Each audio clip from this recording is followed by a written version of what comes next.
नमस्कार, आप देख रहे हैं पंजाब केसरी टीवी और मैं हूं आपके साथ दिशांत कुमार। संपूर्ण हिमाचल में सबसे पहले नजर डालते हैं अब तक की हेडलाइंस पर। चुनाव प्रचार से लौटे कांग्रेस विधायक सतपाल रायजादा ने प्रदेश सरकार पर बोला हमला। परिवारवाद को लेकर सरकार पर लगाए आरोप। उपचुनाव में किया कांग्रेस की जीत का दावा।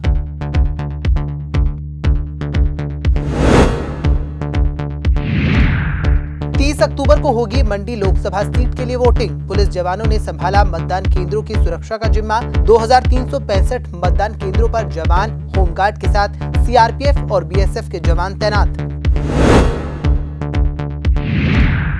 चंबा के पहाड़ी इलाकों में बर्फबारी से मटर की फसल हुई बर्बाद। किसानों के माथे पर चिंता की लकीरें। सरकार से की मुआवजे की मांग। गिरती रैंकिंग के सुधार के लिए एनआईटी हमीरपुर में प्रबंधन ने लिया बड़ा फैसला। अब आंकी जाएगी हर प्रोफेसर की परफॉर्मेंस। साल के अंत में मिलेगा बेस्ट टीचर का अवार्ड। अब खबरें विस्तार से। चुनाव प्रचार के बाद लौटे विधायक सतपाल रायजादा ने प्रदेश सरकार पर आरोप लगाए हैं। इस दौरान उन्होंने प्रदेश सरकार पर परिवारवाद को लेकर तंज भी कसा और उपचुनाव में कांग्रेस की जीत का दावा किया। इस दौरान उन्होंने क्या कुछ कहा वो आप भी सुनिए। साडा कुत्ता कुत्ता तुहाडा कुत्ता टोमी, साडा कुत्ता कुत्ता तुहाडा कुत्ता टोमी, साडा कुत्ता कुत्ता तुहाडा कुत्ता टोमी। महंगाई भी एक मुद्दा है और इसके साथ साथ मैं बोलना चाहूंगा कि रोजगारी भी एक मुद्दा है। बात करते हैं कि देश नहीं बिकने दूंगा, देश नहीं बिकने दूंगा। घर के सारे जो है सोफे, फ्रिज, टेबल, कुर्सियां बेच दूंगा लेकिन घर नहीं बेचूंगा। वो हालत आज देश की प्रधानमंत्री नरेंद्र मोदी ने कर दी है। ये भी एक मुद्दा है। मेरी अर्की विधानसभा क्षेत्र में ड्यूटी थी, सो हम कोई बड़े नेता नहीं है, कार्यकर्ता है पार्टी के, तो मैं अर्की में ही डटा हुआ था। तो अर्की में ही मैंने जो है वो कार्य किया। तो हालांकि कल चुनाव जो मतदान होना है तो उससे पहले अभी आपको क्या संभावनाएं नज़र आती हैं? ऐसे है, महंगाई एक मुद्दा है, रोजगारी एक मुद्दा है। अगर महंगाई और बेरोजगारी एक मुद्दा है तो मेरे हिसाब से जो 3 विधानसभा क्षेत्र के जो चुनाव होने जा रहे हैं और एक संसदीय क्षेत्र का जो चुनाव होने जा रहा है, हम चारों सीटों पर अच्छे मार्जिन से जीतेंगे। क्योंकि जनता में त्राही है महंगाई को लेकर और लोग बेरोजगारी से परेशान है। लोग जो है वो इनकी धक्काशाही से परेशान है। लोग इनके जो कोरोना काल के दौरान जिस तरीके से इन्होंने घपले किए, चाहे वो पीपी किट का घोटाला हो, चाहे वो वेंटिलेटर का घोटाला हो, जिस तरीके से इनकी सरकार धक्केशाही से चल रही है। और बेशक जो बीजेपी के लोग हैं और इस वक्त धन बल का प्रयोग और सरकार का प्रयोग जिताने के लिए अपने कैंडिडेट्स को कर रही है, पर लेकिन जो जनता है इसका जवाब देगी। और जनता का जवाब जो है वो 30 को वोटिंग है और 2 को इसका रिजल्ट है, वो सामने आएगा। और मैं 100% मुझे ये उम्मीद है कि कांग्रेस पार्टी ये चारों सीटें जीतने जा रही है। मैं उस दिन मानूंगा कि बीजेपी अगर बोलती है कि परिवारवाद को हम खत्म कर रहे हैं, तो अनुराग जी को पार्टी से चुनाव क्यों लड़ाया जा रहा है बार बार धूमल के बाद? और धूमल मुख्यमंत्री होते थे और उधर धूमल को मुख्यमंत्री अनाउंस किया, उधर वो एमपी से वो अनुराग ठाकुर को आप उतार रहे हैं एमपी के लिए। आप सिर्फ अपनी अवसरवाद की राजनीति कर रहे हो। आपने खुद उनको पहले बोला कि आप जाइए, आप चुनाव उतरिए आपके पिताजी की डेथ के बाद, जहाँ से आपने चुनाव लड़ना है, और बाद में आप उनको बोल रहे हैं कि हमने परिवारवाद को ख़त्म कर रहे हैं। और कांग्रेस अगर ये तो वही बात होगी ना कि तुहाडा कुत्ता साडा कुत्ता कुत्ता तुहाडा कुत्ता टोमी। मंडी लोकसभा सीट के लिए 30 अक्टूबर को होने वाले उपचुनाव को लेकर पुलिस प्रशासन द्वारा तैयारियां कर ली गई हैं और इसको लेकर प्रशासन भी पूरी तरह से तैयार है। आपको बता दें कि इस दौरान मतदान केंद्रों पर जवानों की तैनाती कर दी गई है, तो वहीं मतदान केंद्रों की सुरक्षा का जिम्मा भी प्रशासन द्वारा संभाल लिया गया है। वहीं 2365 मतदान केंद्रों में मतदान शांतिपूर्ण तरीके से संपन्न करवाने के लिए पुलिस के 2300 जवान, होमगार्ड के 1125 और सीआरपीएफ बीएसएफ के 700 जवान ड्यूटी पर तैनात किए गए हैं। इस दौरान कोरोना नियमों का भी सख्ती से पालन किया जाएगा। जैसे कि सभी को पता है, मंडी पार्लियामेंट्री कॉन्स्टिट्यूंसी में बाई इलेक्शन जो है उसकी पोलिंग की डेट कल है 30 अक्टूबर को। तो आप सभी मतदाताओं से ये मैं कहना चाहूँगी कि आप बढ़ चढ़ कर वोटिंग करें और इस प्रक्रिया को सफल बनाएं। दूसरा जो हमारे लॉ एंड ऑर्डर और पुलिस की कानून व्यवस्था के हिसाब से हमने पूरी तैयारियां कर ली हैं। सभी पोलिंग स्टेशंस पे हमारी ड्यूटी की पार्टीज़ पहुंच चुकी हैं। पोलिंग पार्टीज़ अपना पोलिंग सामग्री लेके अपनी ड्यूटी का जो आगे की कार्यवाही है उसको अमल ला रही हैं। प्रशासन की दृष्टि से और सभी जो है एरियाज़ में पोलिंग पीसफुली रहे, किसी प्रकार की कोई दिक्कत ना आए, पुलिस की डिफरेंट टीम्स एक्टिवेट कर दी गई हैं। आज सभी SHO और उनके जो सुपरवाइजरी ऑफिसर्स हैं वो फील्ड में हैं ताकि वो सभी पोलिंग स्टेशंस को चेक कर सकें, ड्यूटीज़ को चेक कर सकें, उनको ज़रूरत जो हिदायत देनी है वो दे पाएँ। और इस पूरे इलेक्शन में पुलिस के करीब 2300 जवान और होमगार्ड के 1125 जवान और साथ में जो CAPF जिसमें BSF, SSB, ITBP इनकी फोर्सेज हमें मिली है, CRPF की फोर्सेज, उसमें करीब 700 लोग जो हैं ड्यूटी पे तैनात रहेंगे और ये पोलिंग की जो प्रक्रिया है उसको शांतिपूर्ण ढंग से कंप्लीट हो और कोई उसमें विघ्न ना आए, इसके लिए ये डिप्लॉय की गई है। साथ ही जो अति संवेदनशील और संवेदनशील पोलिंग स्टेशन हैं वहाँ पे एहतियात के तौर पे और ज़रूरत के हिसाब से इलेक्शन कमीशन की गाइडलाइंस के हिसाब से ड्यूटी तैनात की गई है। स्ट्रॉन्ग रूम्स में भी उचित जो है वो 3 लेयर सिक्योरिटी का प्रावधान बनाया गया है और हमारी पूरी कोशिश है कि कल का दिन पीसफुली शांतिपूर्ण ढंग से और एक सक्सेसफुल लार्ज नंबर पे लोग आएँ, वोट करें और इस पूरे इलेक्शन को सक्सेसफुल बनाएं। हिमाचल प्रदेश के जिला चंबा में पिछले दिनों मौसम के खराब होने के बाद हुई बर्फबारी से किसानों की मटर की फसल बर्बाद हो गई है, जिसके चलते किसानों की परेशानी एक बार फिर बढ़ गई है। तो वहीं किसानों ने सरकार से मुआवजे की मांग की है। किसानों पर एक बार फिर से कुदरत का कहर टूट पड़ा है।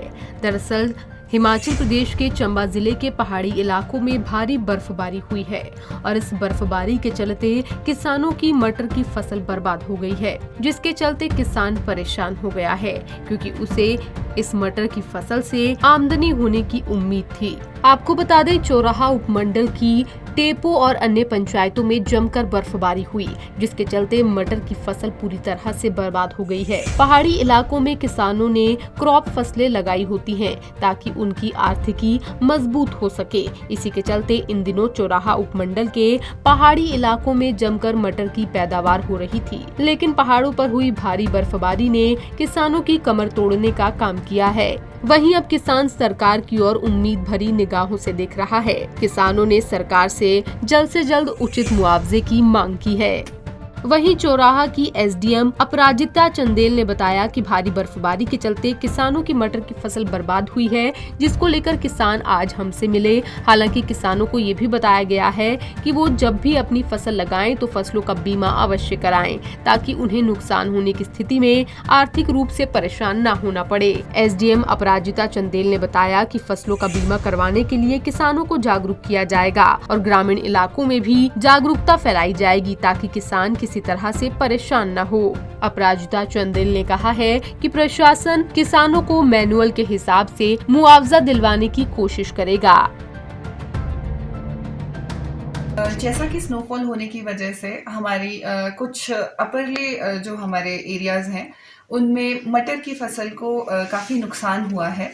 तो इस संदर्भ में मैं ये बताना चाहूँगी कि प्रशासन की तरफ से जो भी प्रशासनिक राहत नियमानुसार बनती है वो लोगों को शीघ्र अतिशीघ्र देने की कोशिश की जाएगी। तथा इसी संदर्भ में एक और जानकारी जो मुझे वहाँ पर प्रधान और बाकी पंचायत रिप्रेजेंटेटिव से बात करके मिली कि लोगों ने वहाँ पर अपनी क्रॉप इंश्योरेंस जो है नहीं करवाई है। तो मेरी इस संदर्भ में लोगों से एक और अनुरोध है कि आप लोग अपना जो क्रॉप है उसको इंश्योर करवाएं। इस संदर्भ में प्रशासन एग्रीकल्चर विभाग के साथ मिलकर आपके द्वार पर आकर आपको पहले तो जो इंश्योरेंस प्रोग्राम है सरकार के उनका महत्व समझाएगा। साथ में जो भी हम प्रशासनिक जो भी कैंप के दौरान ही हम आप सभी लोगों की इंश्योरेंस भी करेंगे। एसडीएम की ओर से किसानों को मुआवजा दिलवाने की कोशिश करने की बात कही जा रही है। अब देखने वाली बात ये होगी कि किसानों को उनकी बर्बाद हुई फसलों का मुआवजा मिल पाता है या नहीं। पंजाब केसरी टीवी के लिए चंबा से मंजूर पठान की रिपोर्ट। जिला कुल्लू के बाशिंग के साथ लगते इलाके में व्यास नदी में राफ्ट पलटने से 2 महिलाओं की मौत हो गई है। जहां इस हादसे में 2 महिलाओं की मौत हुई है तो वहीं 4 महिलाएं घायल भी बताई जा रही हैं।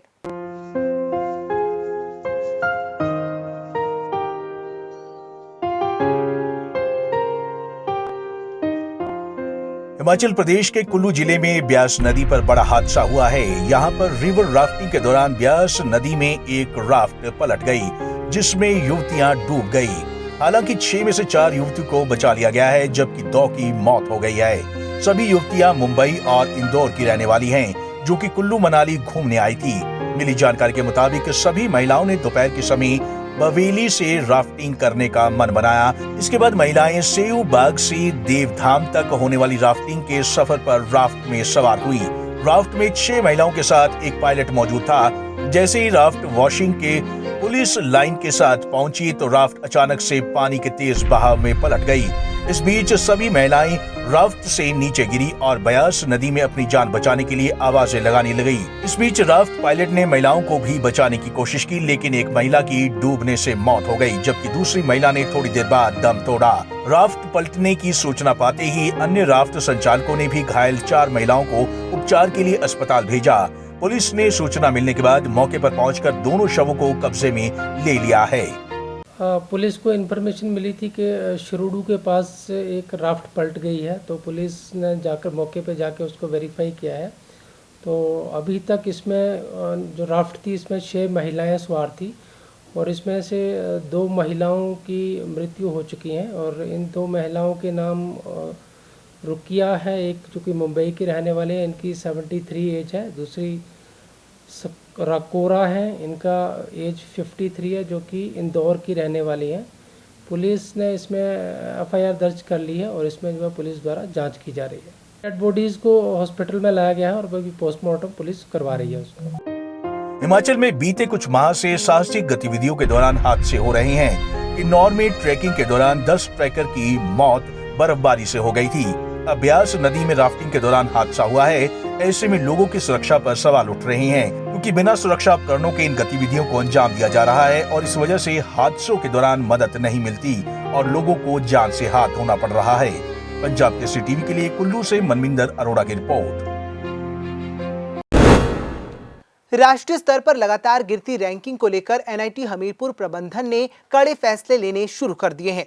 आपको बता दें कि अब एनआईटी हमीरपुर में हर विभाग के फैकल्टी मेंबर का एनुअल अप्रेजल ऑनलाइन होगा। इस अप्रेजल में टीचिंग, लर्निंग, रिसर्च और आउटरीच प्रोजेक्ट समेत तमाम बिंदुओं पर फोकस किया जाएगा और इस दौरान परफॉर्मेंस के आधार पर साल के अंत में संस्थान बेस्ट टीचर का अवार्ड भी देगा।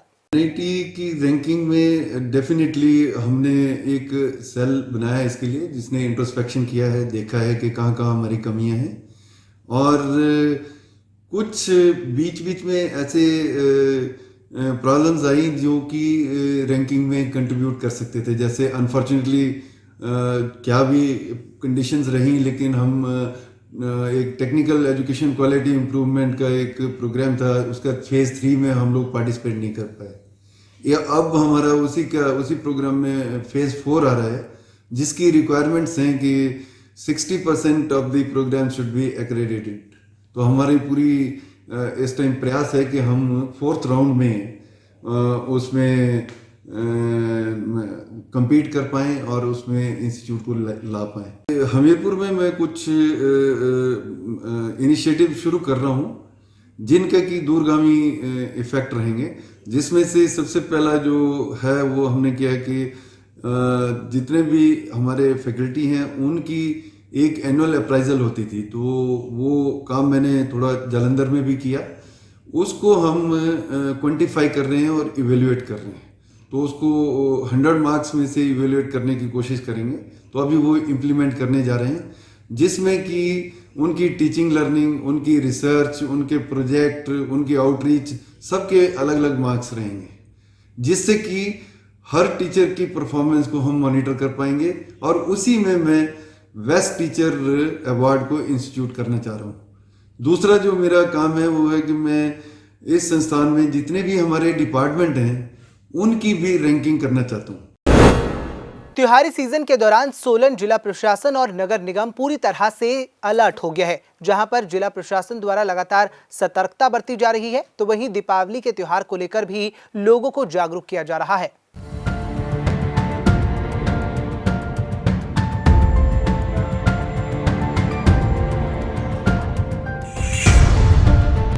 त्योहारी सीजन के दौरान सोलन में कोई हादसा न हो, इसके लिए जिला प्रशासन और नगर निगम मिलकर आवश्यक कदम उठा रहा है। दीपावली के लिए भी नगर निगम द्वारा आवश्यक एहतियातन कदम उठाए गए हैं, जिसके तहत सोलन के किन किन क्षेत्रों में पटाखे बेचे जा सकते हैं, इस बारे में भी आवश्यक दिशा निर्देश जारी किए जा रहे हैं। शहर में कोई आगजनी की घटना न हो, इसको लेकर भी दमकल विभाग को अलर्ट कर दिया गया है। ये जानकारी नगर निगम के कमिश्नर LR वर्मा ने मीडिया को दी है। LR वर्मा ने बताया कि वे सोलन वासियों की सुरक्षा के पुख्ता इंतजाम कर रही हैं, ताकि उन्हें त्योहार के दौरान किसी भी तरह की परेशानी न हो और त्योहार में किसी भी तरह का खलल न पड़े। फायर क्रैकर के बारे में जिलाधीश महोदय से हमें नोटिफिकेशन प्राप्त हो गई है। हम ठोडो ग्राउंड में कोविड के मद्देनजर रखते हुए और आगजनी से सुरक्षा कैसी की जा सकती है, पटाखों से कोई हादसा ना हो, उसके लिए हम पूरी व्यवस्था देख रहे हैं। इसके लिए हमने पूरी तैयारियां कर ली है और विशेष तौर पर जो पानी की व्यवस्था है उसको पूरी तरह से सुचारू रखा जाएगा। दूसरा, हमारा शहर के अंदर दिवाली के दौरान जितने भी फायर हाइड्रेंट्स लगे हुए हैं उनकी हमने सबकी रिपेयर कर दी है और इसकी सूचना हम जिलाधीश महोदय को भी भेज रहे हैं कि सारे फायर हाइड्रेंट्स जो है काम कर रहे हैं।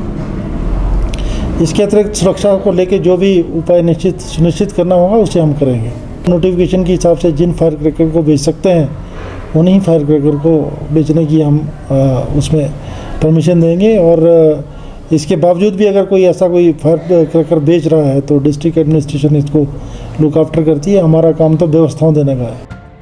नगर निगम के कमिश्नर ने जानकारी देते हुए बताया कि उपायुक्त सोलन के दिशा निर्देशों के अनुसार शहर में दीपावली के त्योहार के दौरान किसी भी तरह की अप्रिय घटना न घटे, इसके लिए आवश्यक कदम उठाए जा रहे हैं। उन्होंने कहा कि शहर में लगे सभी वाटर हाइड्रेंट्स को दुरुस्त कर दिया गया है, ताकि अगर कहीं पर आग लगती है तो तुरंत उस पर काबू पाया जा सके। उन्होंने कहा कि इसके लिए जल व्यवस्था भी दुरुस्त की जा रही है। वहीं उन्होंने कहा कि पटाखों को बेचने के लिए बाजार से अलग जगह चिन्हित की गई है। उन्होंने कहा कि शहरवासियों से इस दौरान ये भी अपील की जा रही है कि वह त्योहार के दौरान कोविड नियमों का सख्ती के साथ पालन करें और बाजारों में सोशल डिस्टेंसिंग बनाए रखें, ताकि कोरोना पर भी लगाम लगाई जा सके। पंजाब केसरी टीवी के लिए सोलन से कीर्ति कौशल की रिपोर्ट। बिलासपुर के राजकीय स्नातकोत्तर महाविद्यालय में शुक्रवार को एक भारत श्रेष्ठ भारत कार्यक्रम का आयोजन किया गया, जहां पर एनसीसी की महत्वपूर्ण जानकारी दी गई। आपको बता दें कि इस दौरान एक दिवसीय विशेष शिविर का आयोजन किया गया, जहां पर एनसीसी के महत्वपूर्ण बिंदुओं के बारे में एक और जानकारी दी गई। तो वहीं शिमला के ग्रुप कमांडेंट ऑफिसर ने विशेष रूप से शिरकत करते हुए कैडेट्स को महत्वपूर्ण विषयों के बारे में जानकारी दी। ग्रुप कमांडेंट ऑफिसर ने कहा कि एनसीसी के विशेष प्रकार की ट्रेनिंग देने सहित जीवन जीने की कला भी सिखाई जाती है। कॉलेज में जो भी कैडेट सीखता है वह उनके लिए जिंदगी भर काम आता है।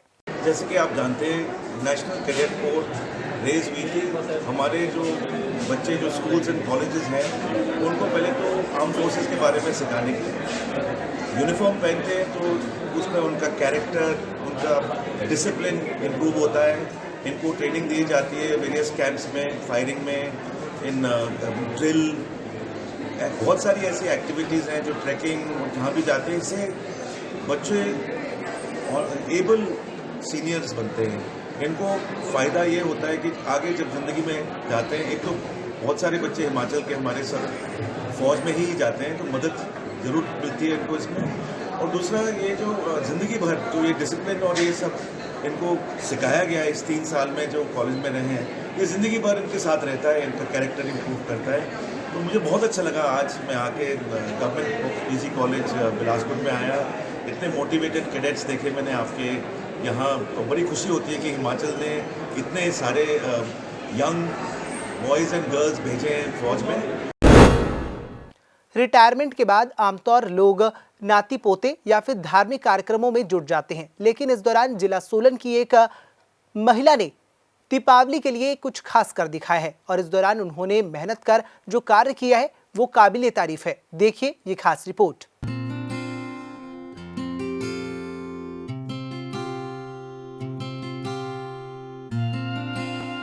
रिटायरमेंट के बाद आमतौर पर लोग नाते पोतों धर्म कर्म के कामों में अपने को व्यस्त कर रखते हैं, लेकिन अपने शौक को अपना हौसला बनाने का काम कम ही लोग कर पाते हैं। जिला सोलन के कंडा घाट की रहने वाली 72 वर्षीय शारदा बिना थके, बिना रुके और बिना हिम्मत हारे अपने शौक पूरे कर रही है। शारदा अपने शौक को अपना हौसला बनाकर दूसरों के घरों को रोशन कर रही है। साल 2007 में CHT पद से रिटायर शारदा मोमबत्ती बनाकर खुद के शौक को पूरा कर रही है। दिवाली के त्योहार के लिए शारदा ने रंग बिरंगी मोमबत्तियां बनाई है। हाँ जी, मैं जुलाई से लेकर बनाना शुरू करती हूँ। तकरीबन हर साल ही दिवाली के लिए ही ज़्यादा बनाती हूँ, बाकी सारा साल तो किसी का ऑर्डर आता है तो बनाती हूँ। बाकी जुलाई से लेकर दिवाली के लिए बनाना शुरू करती हूँ और अब तक काफ़ी बेच चुकी हूँ। शारदा ने बताया कि वो शौकिया तौर पर मोमबत्ती बनाने का काम करती है और साल 1995 से मोमबत्ती बना रही है, जिसमें रंग बिरंगी मोमबत्तियों के 53 प्रकार शामिल हैं। मैं 1995 से मोमबत्तियाँ बना रही हूँ और 53 प्रकार के डिज़ाइन हैं मेरे पास। लोग इनको बहुत पसंद करते हैं, डिज़ाइन भी बहुत सुंदर बनाती हूँ और कुछ लोग मेरे से घर में आके ले जाते हैं, कुछ किसी दफ्तर में, स्कूलों में, जैसे भी मौका मिलता है मैं उनको देती हूँ। 72 वर्षीय शारदा प्रदेश की उन सभी महिलाओं के लिए प्रेरणा है जो अपने अकेलेपन की वजह से अपने शौक को मार देती हैं। वही शारदा ने लोगों से अपने शौक जिंदा रखने और आत्मनिर्भर बनने की अपील की है। नहीं, मैं यही कहूँगी सारी महिलाओं को कि कोई भी ऐसा काम नहीं है वो जो नहीं कर सकती हैं, सभी लोग कर सकते हैं, लेकिन हिम्मत रखें और शौक रखें तो कोई भी काम मुश्किल नहीं है। किसी भी उम्र के लिए हर कुछ पॉसिबल है, हर कुछ हम कर सकते हैं। महिलाएं कहीं कम नहीं है, कर सकती हैं वो काम और करना भी चाहिए उनको, इसलिए वो निराश ना हो और खूब मेहनत करें, काम करें। जिस तरह देश के प्रधानमंत्री नरेंद्र मोदी लोगों को आत्मनिर्भर बनने के लिए प्रोत्साहित करते हैं, उसी की तरह शारदा भी लगातार मोमबत्ती बनाने का काम करके PM मोदी के वोकल फॉर लोकल का सपना सार्थक कर रही हैं। पंजाब केसरी टीवी के लिए सोलन से कीर्ति कौशल की रिपोर्ट। संपूर्ण हिमाचल में फिलहाल इतना ही। मुझे दीजिए इजाजत और देखते रहिए पंजाब केसरी टीवी। नमस्कार।